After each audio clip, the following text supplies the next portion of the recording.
que están acá, ya básicamente la alimentación y la masa para el módulo PS y el resto de los cables son toda la información que comparten con otros elementos, que quiere decir, llega la información aquí directamente del sensor de par, ya, porque recuerden que el sensor de par está ubicado en la asistencia.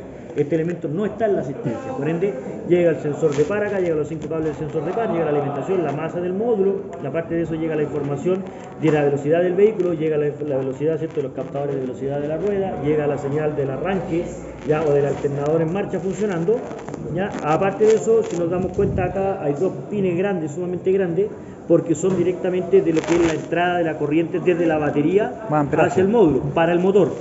Y de aquí después ahora sale directamente hacia el motor. O sea, es el módulo quien controla esa intensidad de corriente. Y aquí viene la diferencia de los sistemas.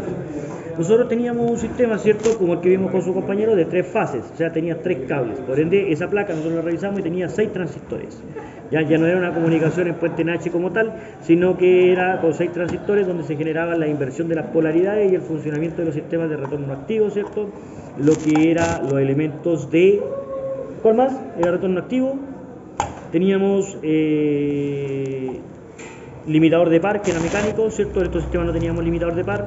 Teníamos, ¿cierto?, asistencia a la derivación, asistencia, ¿cierto?, al péndulo y a la suspensión, que esos son los elementos que trabajamos con ese elemento. Este no los tiene, por ende es más básico.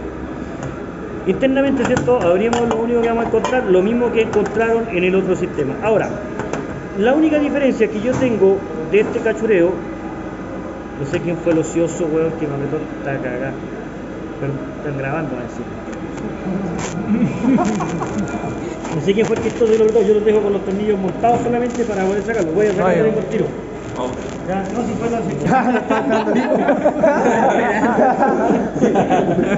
Bien, ahora sí, ya señores. Entonces este módulo PS, ahora bien, hay una pequeña diferencia contra el que vimos de 3 fases, ¿cierto?, a este de acá. Si yo saco esto, directamente ahí está el módulo de control, ¿ya? Y esta pieza, ya aparte de la pasta térmica que tiene, ¿cierto?, para disipar la temperatura, la pieza o la base, soporte, como quieren llamarlo, es bastante grande, ¿cierto?, en comparación a sección, al tipo de material. ¿Por qué? Porque básicamente, ¿cierto?, ese elemento es el que disipa la temperatura. ¿Y por qué tan grande? Porque sí, efectivamente es demasiado grande para un módulo de control, ¿ya? Es porque por este sistema llega a controlar, lamentablemente estos elementos, como son sistemas básicos, ya las intensidades de las corrientes que circulan por ellos son demasiado altas. O sea, si usted me pregunta a mí cuánto es capaz de poder pasar directamente por estos transistores, ¿cierto?, llegan a pasar 90 hasta 100 amperes. Por ende, esa base es la que disipa toda la temperatura. A diferencia de la que vimos contigo, de la que teníamos de 3 fases, esos elementos tienen un elemento que se llama limitador de tensión. ¿Ya? El limitador de tensión es cuando ustedes toman el volante, lo topan a todos lados, ¿cierto?, y la intensidad empieza a aumentar. En estos sistemas llega hasta 100. En esos sistemas, ¿cierto?, que tienen limitador de tensión, normalmente pueden llegar hasta 15 a reventar. ¿Por qué? Porque es la unidad de control quien limita, ¿cierto?, la intensidad para la potencia del motor. Por ende, no genera tanta temperatura como genera este sistema. Pero la tensión la limita por... La intensidad. La intensidad la limita porque sube la temperatura o porque el motor ya no necesita más. Primero, el motor no necesita, asume que usted la dirección está topada por el sensor de ángulo de dirección o el sensor de par, le indiquen directamente que la dirección está topada. Por ende no necesita más asistencia si ya está, no gira más. Entonces automáticamente la unidad de control limita esa tensión y la corriente y la baja. Estos sistemas no discriminan, le ponen. Usted va a estar 15 minutos con el puesto de volante topado y los 15 minutos le están dando 100, 90, 70 amperes, sin ningún asco, hasta donde aguante el módulo o aguante el motor. ¿Ya? Esa es la diferencia que tengo en estos sistemas, son más básicos.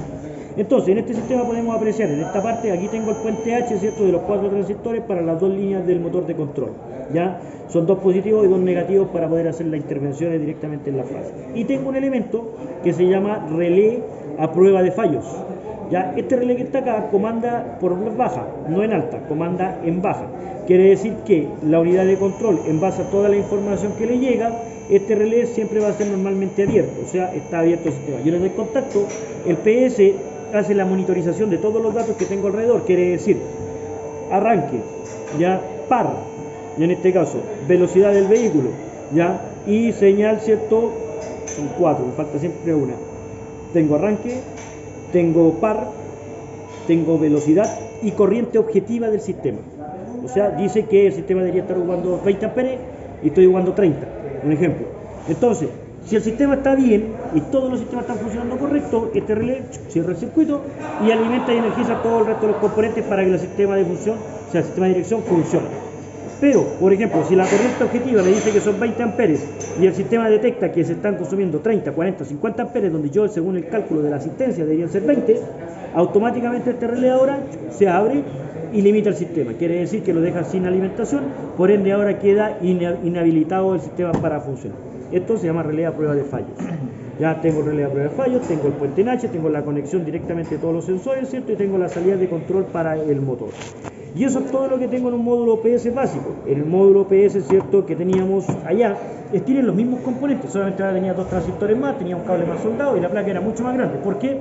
Porque ahí lo que cambia, señores, no es la electrónica como tal, sino que la gestión de la electrónica, o sea, se suma mucho más elementos de funcionamiento. Por ende se incorporan más elementos electrónicos para poder controlar otras cosas. Ya, como cuál era, ¿cierto?, lo que era el sistema de péndulo, lo que era el limitador de tensión, ya funcionábamos con lo que era el sistema de camber o caster directamente sobre la dirección cuando caíamos un bache, ¿cierto?, se generaba un vaivén, ya eso es compensado. Ya, entonces todos esos sistemas se trabajan directamente en los motores de 3 fases que tienen mucha más intercomunicación que este elemento que está acá, ¿ya? Pero por lo menos nos sirve para poder conocer un módulo de control, ¿cierto?, de la dirección. ¿Cómo se llama? Me he perdido. Cuando llegaste, pues. Sí, está viendo que está pescando un eje y una caja, estamos en dirección. Un sensor, dijo. Al tener una falla, profe, de cualquier sistema, el relé deja de funcionar. Por supuesto, abre el circuito y directamente, ¿cierto?, inhibe la posibilidad de poder alimentar el resto de los componentes, ya que es un relé a prueba de fallos. ¿Sí? ¿Estamos, señores? ¿Alguna duda, alguna consulta? Ya ahí hemos visto todos los componentes. El viernes